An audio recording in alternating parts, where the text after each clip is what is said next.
Esther gonna remember us? That ain't easy to say. Babies don't remember much, but I got a feeling Auntie Lula won't let her forget, Mama said. As Addy and Mama settled down in the cave to wait for sunset, Addy pictured Esther back on the plantation. She would be asleep now, curled up with Janie. Maybe she would be thinking about Addy. When night finally came, Addy and Mama started out again. The moon lit their way until they reached the end of the woods, where they saw a flat darkness ahead of them. Then, before they could see water, they heard the rushing sound of it. They had come to a wide river. "This got to be the river near the Gifford plantation that Papa talked about," Addy whispered. "We got to cross it," Mama said, her voice sounding scared. "We better stuff our hats and things in our pockets." They stood on the bank of the river for a few moments, afraid to enter the foaming, angry water. Sam had taught Addy how to swim, but this water looked dangerous, and Mama didn't know how to swim at all. Holding tight to each other, they started into the water together. Addy picked her way along the squishy bottom, her feet slipping on the slimy rocks that were stuck in the mud. Once she tripped on a rock, losing her balance and pulling Mama with her. Addy felt her mother's grip tighten around her hand and realized again how frightened Mama was. Pulling themselves up, they slowly made their way to the center of the river. There, the current started to pull at them. It lifted them off the bottom and dragged them sideways. Hard as they tried to walk against it, the water was stronger than they were, and they were pushed farther and farther away from shore. Addy could hear Mama sputter as water filled her mouth and nose. "Mama, keep your head up," Addy yelled as loud as she dared. "Just don't go under." Suddenly, a huge swell of water rushed against them, pulling Mama's hand from Addy's, dragging her away. Addy turned just in time to see her mother disappear beneath the churning water. Addy wanted to scream, but she kept it inside. Instead, she drew in air, filling her lungs, and dove under the water. She struggled against the current, trying to stay close to the place where Mama had disappeared. She couldn't see a thing in the dark water. She felt around for Mama, but she found nothing. Addy's lungs began to burn. She was running out of air. Popping up above the water, she looked around frantically. "Mama," she called, gulping for air. "Mama, where you at?" Afraid no answer would come, she dove down again. This time she let the current push her while she dragged her arms through the water, searching for her mother. Suddenly, Addy was stopped by a fallen tree under the water.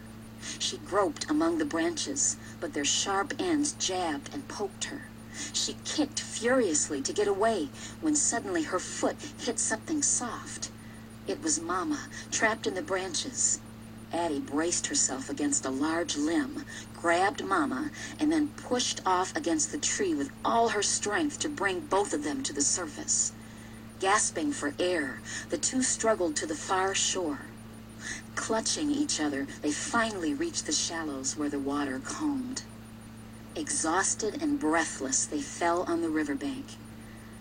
When Addy could finally talk, she whispered, "Mama, is you all right?" "You saved me, Addy," Mama said weakly. "You're a brave girl." Addy was shivering as she and her mother got up and slowly made their way into the woods. Their wet clothes stuck to them. Mama had lost her kerchief, and her hat was ripped. Addy pulled her own hat from her pocket. Other than being wet, it looked fine. She pulled it down tight on her head and thought, maybe it is a lucky hat.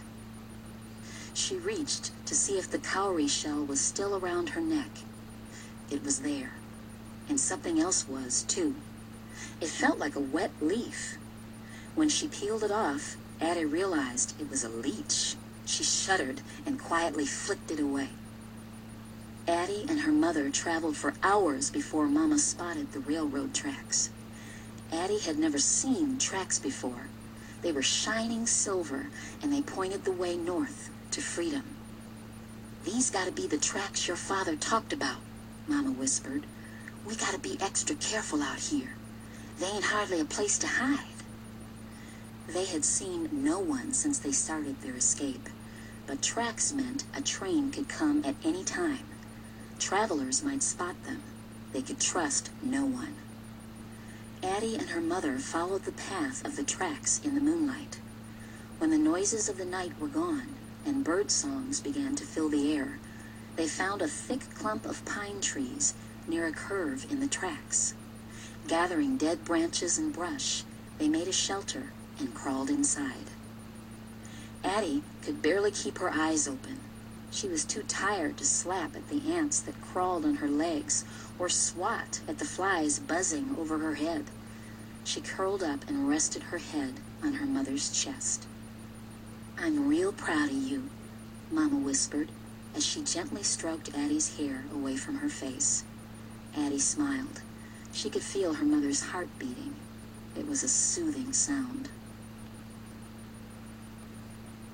Chapter 5. Freedom Taken. A low rumble woke Addy and her mother. Addy thought it sounded like thunder.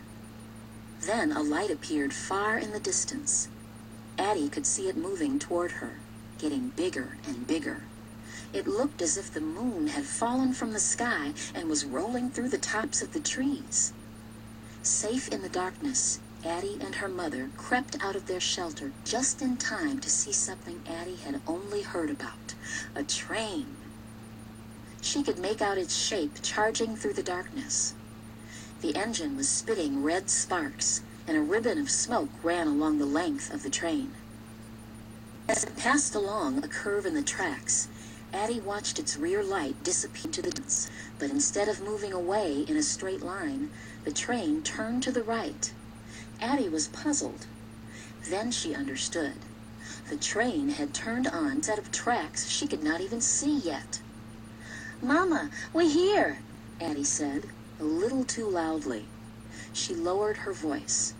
"The safe house has to be near the place where the train turned. We did it. We made it, Mama." Addy threw her arms around Mama. "I think you're right," Mama said. "Let's go." Addy and her mother ran hand in hand toward the place where the train had turned. "We safe now," Addy exclaimed. "We going to Philadelphia." "We ain't there yet," Mama said sharply. "Hush now." "We gonna see Sam and Papa," Addy went on. "Then we come back for Esther and the whole family be together again."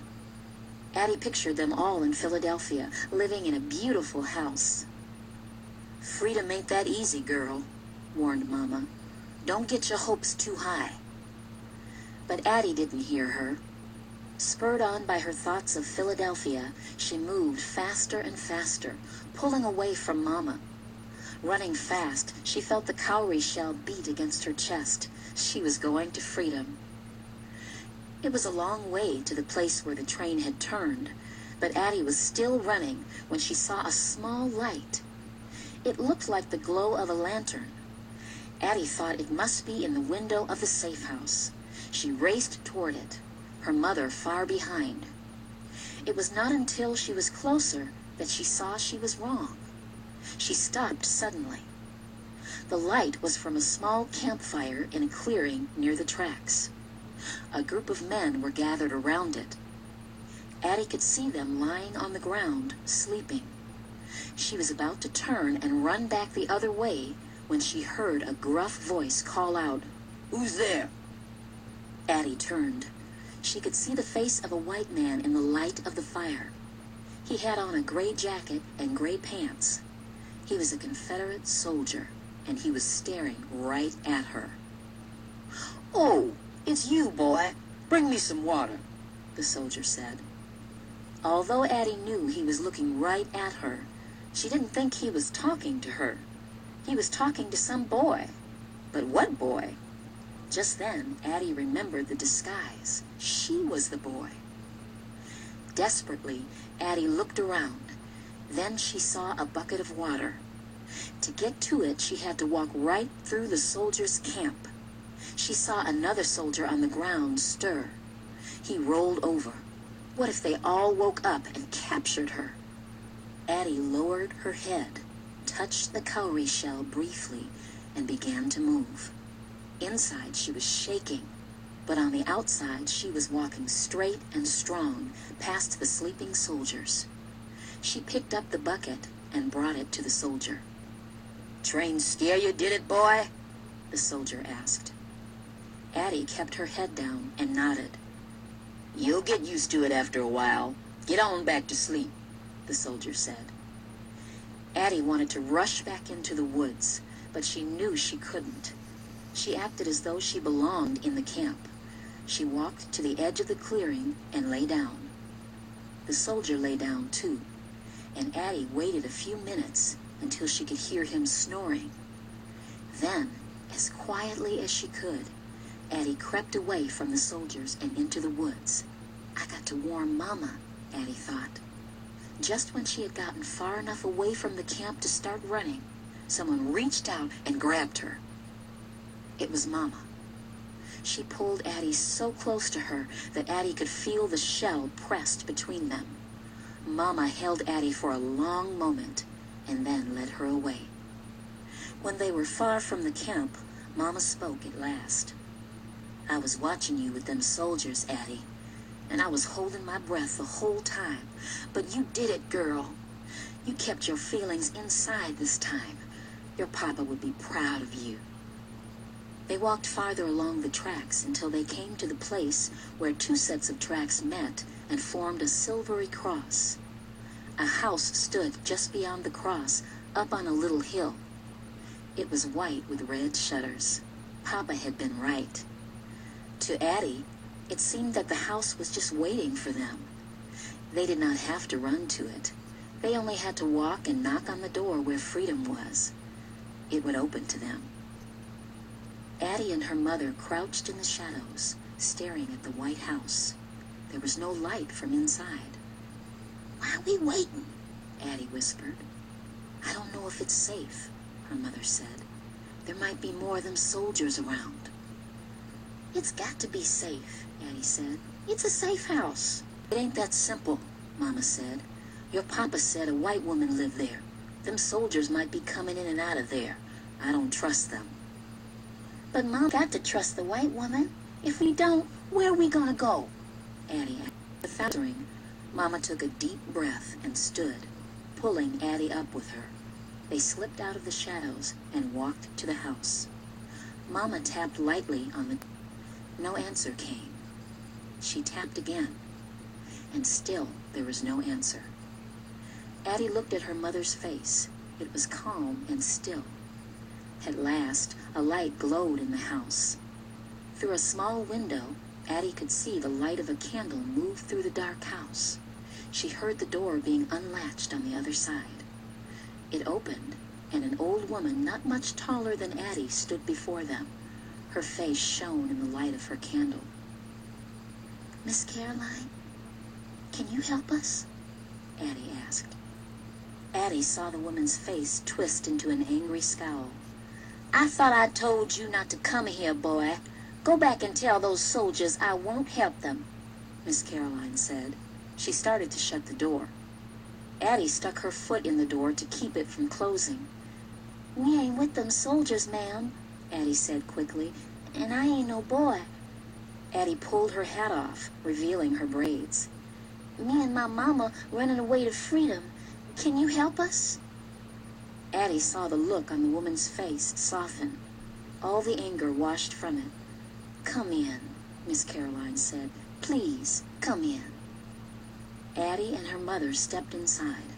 The woman quickly closed the door behind them and led them to the kitchen. "My, oh my," Miss Caroline said. "Those are some fine disguises. I thought you were with those Confederate soldiers. They got here yesterday and sent a boy right over here to ask me for food, but I didn't give them one crumb. I don't cotton to those rebels. You must be tired and hungry. I don't have much and nothing fancy, but you're welcome to it. Sit down and I'll start a fire." Addy and her mother sat watching the woman work. She seemed to be everywhere, starting the fire, dragging a tin tub next to it, heating a large pot of water, putting plates on the small table. "Let us help," Mama said. "No, you sit and rest. I know you must be tired," Miss Caroline said. "Who sent you here?" "Uncle Solomon," Addy's mother said. "We trying to get to Philadelphia." "Oh, Solomon," the woman sighed. "I've known him for over 50 years, since we were both children on farms that were next to each other." She served Addy and her mother some rice and boiled greens. Addy felt safe in this small, warm home. While Addy and Mama ate, Miss Caroline left the kitchen. When she returned, she had a bundle of clothes in her arms. "These are clothes I saved for runaways. After your bath, you find something that fits. You can rest here tonight. Then I'll take you to the coast. You can get a ship to Philadelphia from there. We have to leave before sunup, before those soldiers wake in the morning and come back here." "Thank you so much, ma'am," Addy's mother said.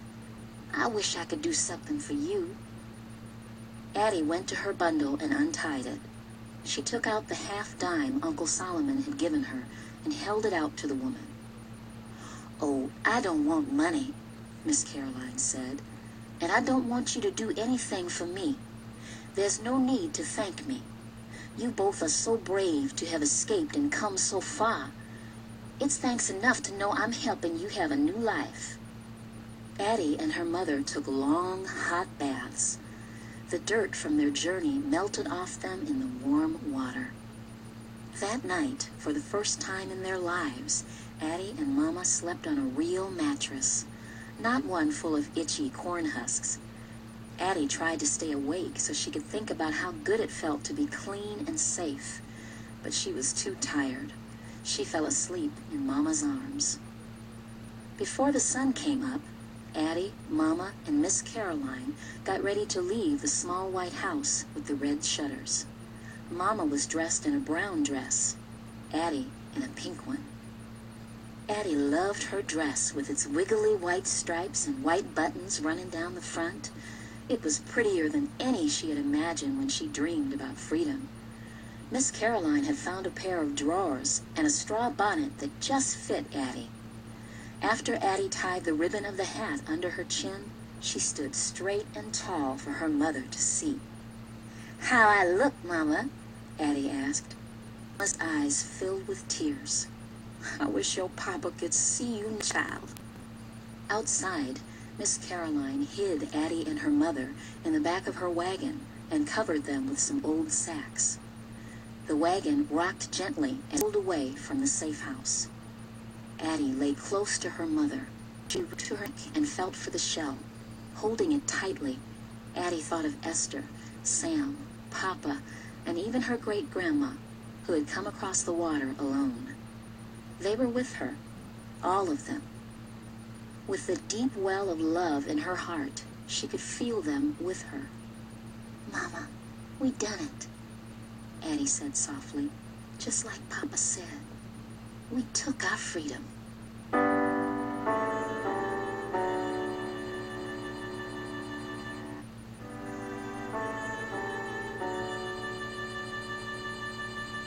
Chapter 1. A New Home. Addy Walker and her mother stood on a busy pier in Philadelphia one hot afternoon at the end of August. Addy's boots pinched her toes, and trickles of sweat ran down her back. She took Mama's hand and looked around nervously. "We're finally here," she thought. "Mama and me in Philadelphia. We're gonna start our new life here. This where Papa say freedom is." The pier was a noisy place. Huge crates hung from ropes overhead. They swung by clumsily as they were unloaded from ships. Addy cringed, thinking one of the ropes might break and a crate would come crashing down on her and Mama. A fishing boat had dumped its catch on the pier. Some of the fish were still alive. Addy saw their mouths moving as if they were sucking for air. Addy felt the way the fish looked, as though she couldn't breathe in the dirty yellow-gray air that smelled like burning fires. Addy had never seen so many people in her life. It seemed as if everyone in Philadelphia must be on the pier. Some people bent under the weight of heavy trunks. Others had nothing. Some people stood quietly, looking lost. Others shouted out to people who were meeting them. "I wish Sam and Papa was here," Addy said, as she saw a small girl being swept up in a man's strong arms. "Addy, we by ourselves," Mama replied. "I know, but wouldn't it be something if we was to turn around and they was here, just like magic?" Addy said. "It would be something," Mama sighed. "I wish I knew where they was." Addy heard sadness in Mama's voice. Papa and Addy's brother Sam had been sold off Master Stevens's plantation a few weeks before. Now Papa and Sam were probably slaves on another plantation, unless they had been able to escape. Mama and Addy had had to leave baby Esther behind when they ran away from Master Stevens's plantation. Esther was too young to make the dangerous escape through the woods with Addy and Mama. Her crying would have given them away. Addy and Mama had spent their days hiding in the woods and traveled only at night when no one would see them. They had finally made it across North Carolina to a hot, crowded boat that took them to Philadelphia. The boat had just arrived minutes before. Addy felt lost in a sea of strangers. "Mama, you think we should be waiting someplace else?" Addy asked. "The boat captain said to wait here, Addy," Mama said. "Somebody gonna come for us." "Maybe we should ask somebody what them signs say," Addy suggested as she looked at signs around the pier. "We ain't gonna do that," Mama said quickly, with fear in her voice. "We in the big city now, and we can't be trusting strangers." "I wish I could read," Addy thought. "Then I could help." But she did not know one letter. As she shifted back and forth on her aching feet, Addy began to worry. Maybe no one will come. What if we got to find our way around the city by ourselves? Where are we gonna go? Addy's heart started to race, but she tried to keep her face looking calm. She didn't want to worry Mama. Nearly half an hour passed. The crowd had thinned out when Addy saw a woman and girl coming toward them. Addy kept her eyes on the girl. She was about Addy's size. She skipped ahead of the woman and waved to Addy as if she were a long-lost friend. As she came closer, Addy saw a sunny smile on her face. "I'm sorry we late," said the woman, who was tall and heavy-set. She reached out to hug Mama and then Addy. "I was told you was coming on the Libby, which is way down on Pier 35. Come to find out, you was on the Liberty here on Pier 3. I'm Mabel Moore, and this is my girl, Sarah." Sarah reached out and shook Addy's hand. "Good meeting," she said. Up close, her smile was even brighter. Mrs. Moore went on. "We from the Freedom Society of Trinity AME Church, and we gonna take you to the church to see about getting you settled." "We great, Mama. I'm Ruth Walker, and this is my girl, Addy." "Well, come on with us," Mrs. Moore said. As they fell in step behind their mothers, Addy looked shyly at Sarah. Sarah's brown skin was the same color as Addy's. Her hair was as short as a boy's, and her faded dress reminded Addy of the shift she had worn back on the plantation. Sarah's big, dark eyes were so bright, Addy could see herself in them when Sarah turned to her and asked, "Where'd you and your mama come from?" "North Carolina," Addy answered. "We was slaves on a plantation." "My family from Virginia. We was slaves too," Sarah said. "My teacher, Miss Dunn, from North Carolina, her family was slaves too." "They got colored people up here teaching school?" Addy asked. She could hardly believe it. Back on the plantation, she didn't know any colored people who could even read. "They sure do," Sarah said. "Miss Dunn went to college and everything. You got to be smart to do that." Sarah looked at Addy. "You is coming to school, ain't you?" Mama say I can go, Addy answered. That's good, said Sarah. We learn to read and write. We have spelling matches, learn our sums and everything. We even study the war. You gonna like school. You'll see. Just then, they came to a busy corner. Sarah took Addy's hand. I don't want you to get on your first day, she said. Addy was glad to hold Sarah's hand. She hardly knew where to look as they walked down the crowded, narrow streets. She stared at the carts piled high with fruits and vegetables, heaps of coal and bundles of rags. She looked up at the horse-drawn wagons and carriages that sped past them. She looked down so that she wouldn't step in garbage and horse droppings. She stared at all the people, black and white, old and young. Many of them wore fine clothes. Sarah pointed to a street sign. See that sign there? She asked Addy. It tell you where you at. We on 2nd Street now. When I come up here, I got lost loads of times because I couldn't read. Wish I could read, Addy mumbled. Not reading is nothing to be shamed about, Sarah said, giving Addy's hand a reassuring squeeze. Miss Dunn will teach you to read.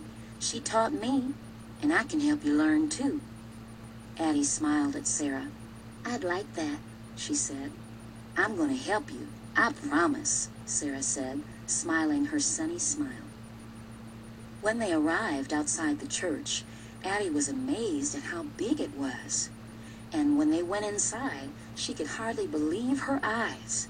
Addy had never seen such a huge place before. She stood in the middle of the center aisle and slowly turned around. That's a pipe organ, Sarah said, pointing to the back of the church. It make real pretty music. The choir sit up there with it. And look, there in the front of the church, that's the pulpit for the pastor. What's that wrote over it? Addy asked. It say, Peace be within thy walls, Sarah read. Mrs. Moore led Addy, Mama, and Sarah down to the basement of the church and into a large meeting hall filled with people. The candles in the wall sconces gave the room a warm glow. Long tables were covered with platters of fried chicken, greens, biscuits, pies, and cakes. Addy had seen food like this only once before, a long time ago, when Master Stevens had a grand party. Sarah whispered to Addy that most of the people in the room were church members she knew, but some were slaves who had just arrived from the South. They were new like Addy and Mama. By the time Addy and Mama sat down to eat, it seemed they had been hugged by everyone in the room. Addy felt that they were being welcomed into a big family. While they were eating, Mrs. Moore asked Mama, What kind of work can you do? I can sew some, Mama said. Back on the plantation, I did mostly mending, but sometimes I made shirts and things like that. Mrs. Moore's face brightened. I know where you might find some work, she said. There's a woman over on South Street named Mrs. Ford. She a white woman, and she got a small dress shop. She can be fussy, but she pay good. And I think she got a room you and Addy can stay in. After the meal, Mrs. Moore left Sarah at the church, while she took Addy and Mama to the dress shop just a few blocks away. The tiny shop was crammed with cloth, thread, ribbon, yarn, feathers, and boxes. A woman sat near the back, bent over her sewing. She looked up when they arrived. Good day, Mrs. Ford, Mrs. Moore said.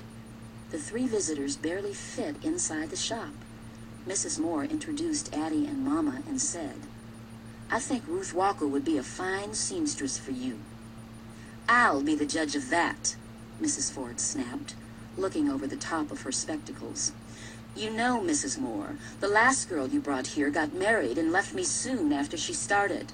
I'm an abolitionist and I want to help you colored people, but I have a business to run and I can't take too many chances. Mama a real good sewer, Addy added bravely, and we ain't gonna take off.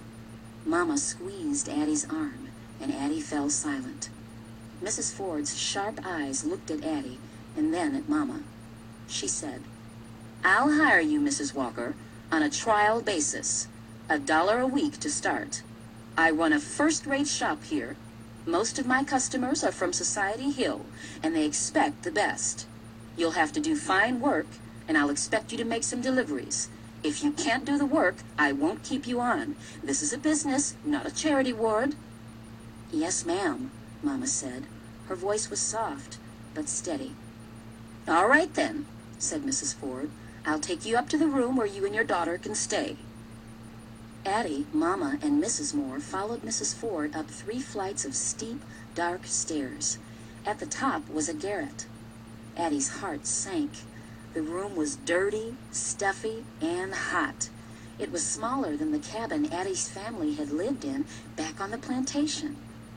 A table with 2 chairs stood in the middle of the room, and a bed had been pushed into one corner. There was a small stove. Then Addie saw something that made her feel better. A window that looked out over the street. Addie's cabin on the plantation had no windows. "It's not much," Mrs. Ford said. "It's hot in the summer and cold in the winter." "It'll be fine," Mama said quickly. She put her arm around Addie's shoulders. "We're gonna make it a home." Chapter 2. Freedom. Addie stood at the window of the garret, gazing out at the past since she and Mama had arrived in Philadelphia, and nothing magical had happened at all. Back on the plantation, Addie had dreamed about being free in the North. She'd wear fancy dresses, she'd learn to read and write, she'd spend more time with Mama. She had imagined that everything would magically be better when she was free. But so far, freedom wasn't the way she dreamed it would be. Mama worked long hours in the shop. She spent her day making dresses for rich women, working just as hard as she had on the plantation. But back there, if Addie didn't have a chore to do, she could find Mama and sit with her while she worked. Not here. Addie had gone down to the shop on Mama's first day, but Mrs. Ford made it clear that Addie was not to be in the shop while Mama was working. And so Addie spent her days in the hot room in the attic. The window didn't bring Addie much joy. Sometimes a small breeze pushed through it, but the air was foul. Addie could smell soot, rotting garbage from the street, and the fishy scent of the harbor. The window let in all kinds of noises, too.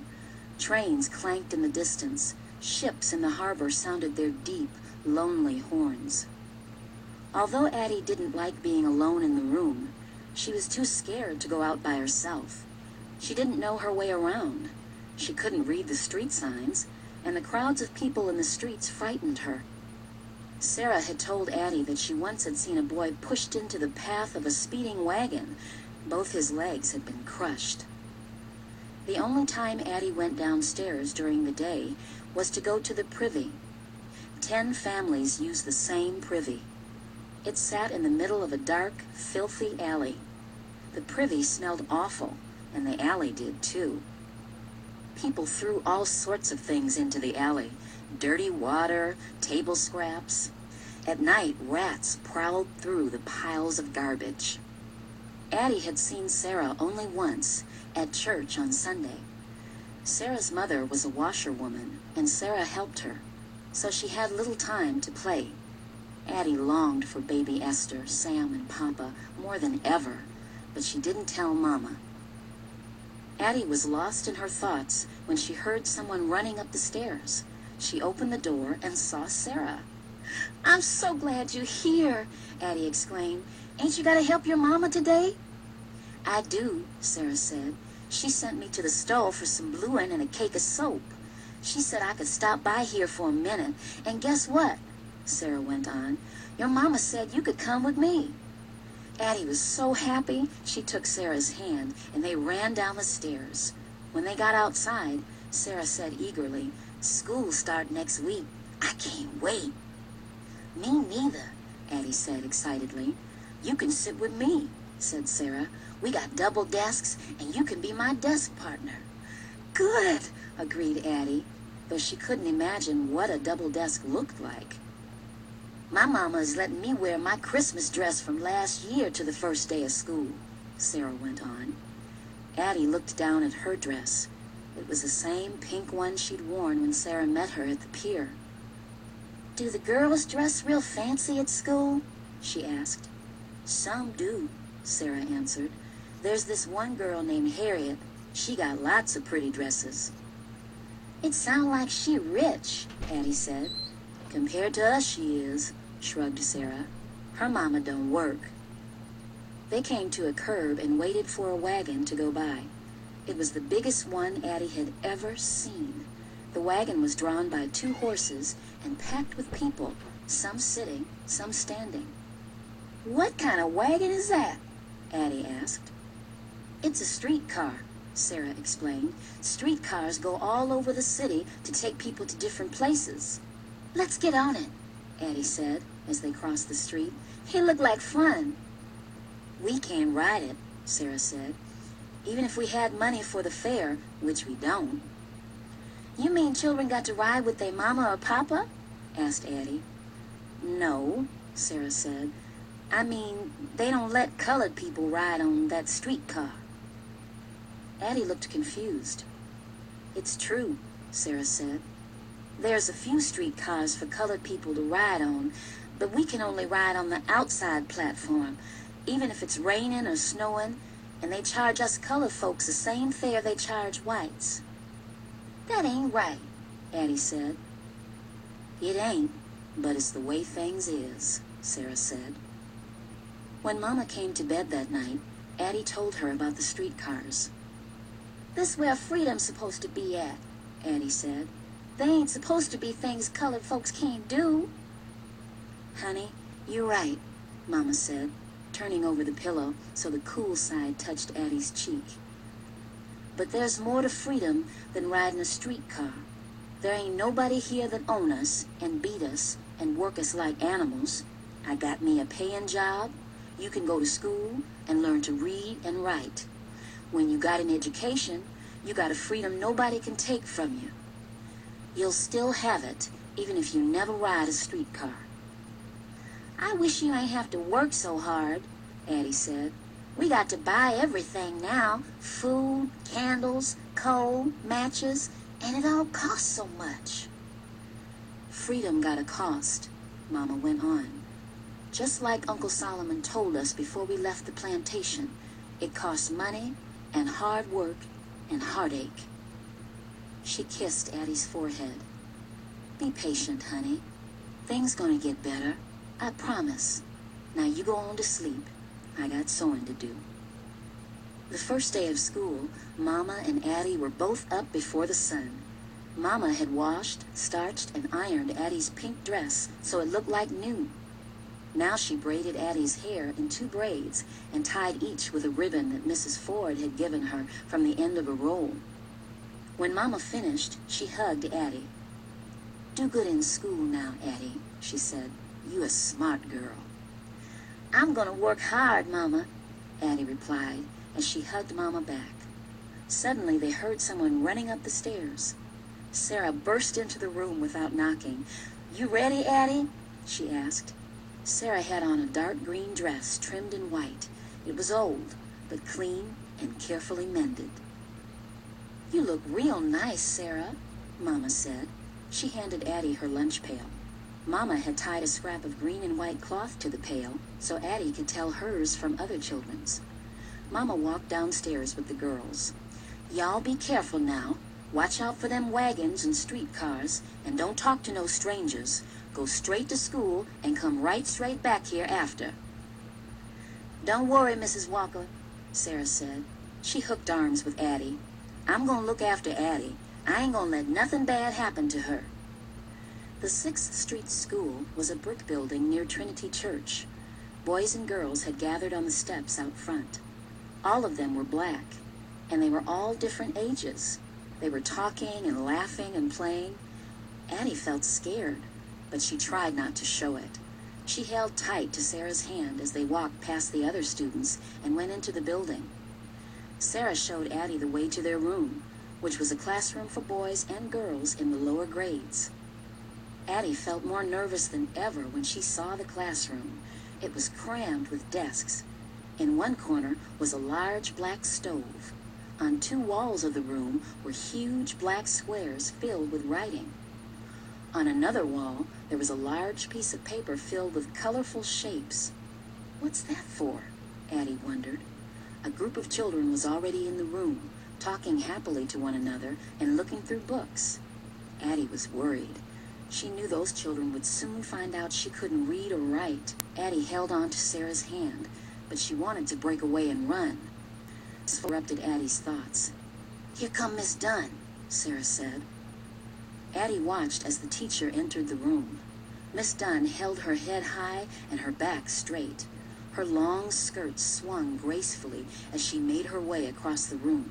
She seemed to be gliding on air. Miss Dunn smiled at Addy and Sarah. "Welcome back, Sarah," she said. "And who is your friend?" "This here's Addy," Sarah answered. "She from North Carolina just like you, and she ain't never been to school before." Miss Dunn put her hand on Addy's shoulder. "I'm so pleased you're here, Addy," she said. "You know, I never went to school until my family came north. When I started, some things seemed a little strange. You might feel a bit confused this first week, but you'll soon learn your way. I know Sarah will help you." Addy smiled as Miss Dunn floated away. The teacher had made her feel much better. Suddenly, a bell rang, and more children hurried into the classroom. Addy and Sarah sat down together at a double desk at the back of the room. When everyone was seated, Miss Dunn said, "Good morning, boys and girls. I am Miss Dunn." She pointed to her name on the blackboard. "I know many of you, but I see some new faces. I want you children who have been here before to help the new students feel a part of our class. If we help each other, I know we will enjoy our year together. Tomorrow I will assign permanent desk partners." Miss Dunn asked every student to stand up and state his or her name. Then she announced that the class would spend the morning copying from the board. "Sarah," she said, "please help Addy copy the alphabet." "Yes, ma'am," said Sarah.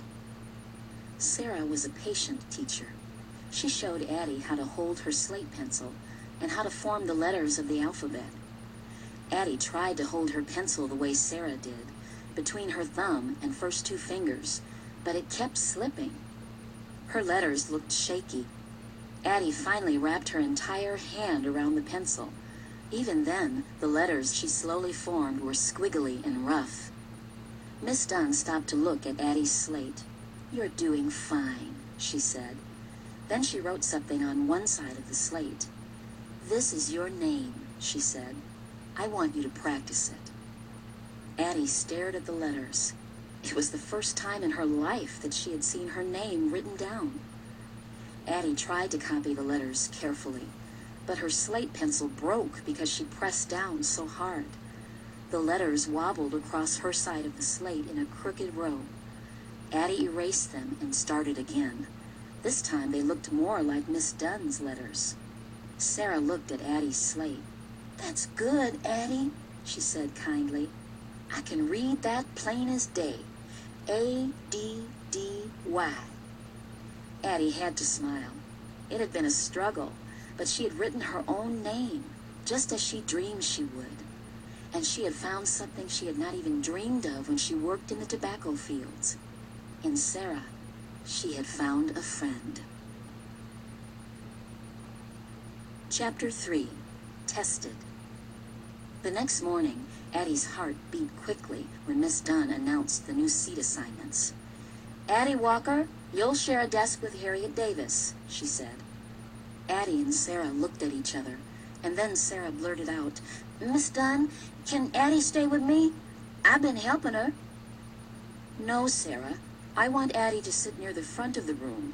Clara Johnson will be your new desk partner.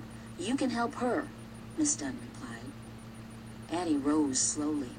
She glanced back at Sarah as Clara slid into the seat next to her.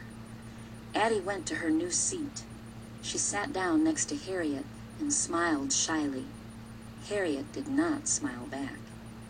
Harriet had light brown skin, and she wore her hair loose. She was wearing the most beautiful dress Addy had ever seen. It was light yellow and trimmed with rows of lace. Addy realized that this must be the girl Sarah had told her about. "Do you know the alphabet?" Harriet asked. She had a thin, high voice. "I'm just learning it," Addy answered. "Sarah was teaching me." A quick frown crossed Harriet's face. "Sarah?" she said. "Sarah can hardly read herself. I'll help you. I taught myself to read when I was 4. Miss Dunn put you with me because I'm the smartest one in the class." "Sarah's smart," Addy responded. Harriet ignored her comment. "I'm named Harriet. Helped run the Underground Railroad. You probably didn't know that. I know plenty of things like that. Now that Miss Dunn puts you with me, I can teach you some things." At lunch, Sarah asked, "How you like sitting with Harriet? She's smart, and she got fine clothes just like you said." "I wish I had a dress as pretty as the one she has on," Addy said. "You know how much one of them fancy dresses cost?" Sarah asked. "How much?" Addy asked. "More than my mama and papa make in a whole month," Sarah answered. "Your mama can't afford to make you a dress like that, Addy." Addy's eyes opened wide. She had no idea one dress could cost so much. "Maybe my mama can find a way," she said. "Harriet's mama could afford it." "I'm sick of talking about Harriet," Sarah snapped. Addy was surprised by Sarah's reaction. "What's the matter?" she asked. "Don't you like her?" "That ain't it," Sarah said, letting out a sigh. "Addy, Harriet don't like me. She all stuck up. She thinks she better than other people. If your family ain't got no money, she don't like you. And you know my family poor." "But Harriet was nice to me," Addy protested. "And she know my family is poor."